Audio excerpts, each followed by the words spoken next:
हमारा शीर्षक है तारे एवं तारामंडल।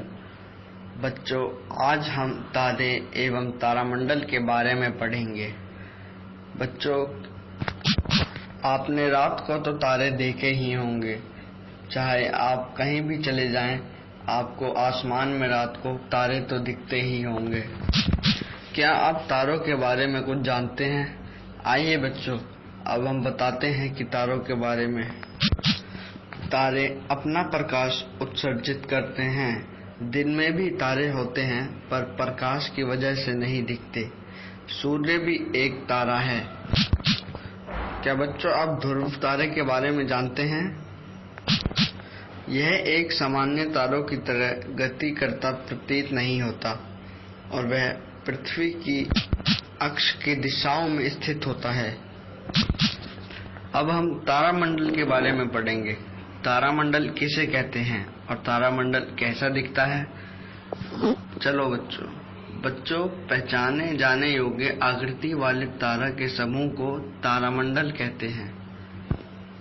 बहुत सारे तारामंडल हैं हमारे आकाश में, जो हमें कई बार दिख जाते हैं और कई बार पहचानने में ही नहीं आते। सबसे पहले हम पढ़ेंगे अर्सा मेजर तारामंडल के बारे में। इसे ग्रेट बियर या सप्तऋषि भी कहा जाता है। जैसा कि आप इसका चित्र देख सकते हैं, इसे ग्रेट बियर इसलिए कहते हैं क्योंकि यह किसी बियर जैसी आकृति बनाता है, और सप्तऋषि इसलिए कहते हैं क्योंकि इसके अंदर 7 तारे बनकर आकृति बनाते हैं। चलिए अब दूसरे तारामंडल के बारे में पढ़ते हैं, ओरियन। बच्चों, ओरियन सर्दियों में रात्रि में दिखाई देता है। इसका चित्र जैसा कि आप देख सकते हैं, इसे शिकारी भी कहा जाता है क्योंकि इसकी आकृति एक शिकारी जैसी प्रतीत होती है। बच्चों, आप सीरियस के बारे में जानते हैं कुछ? सीरियस एक बहुत ही बड़ा तारा है जो कि बहुत चमकीला है और जो ओरियन के निकट रहता है। लियो मेजर।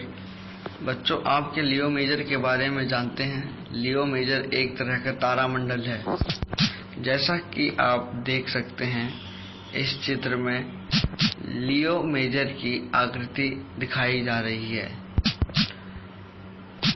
लियो मतलब शेर, और इस आकृति में शेर की प्रतीत हो रहा है, इसलिए हम इसे लियो मेजर कहते हैं।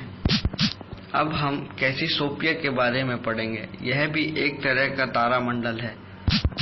यह सर्दियों में दिखाई देता है उत्तरी आकाश की तरफ। इसका नाम इसलिए पड़ा क्योंकि एक स्त्री की राजकुमारी के जैसी इसकी आकृति बनती है।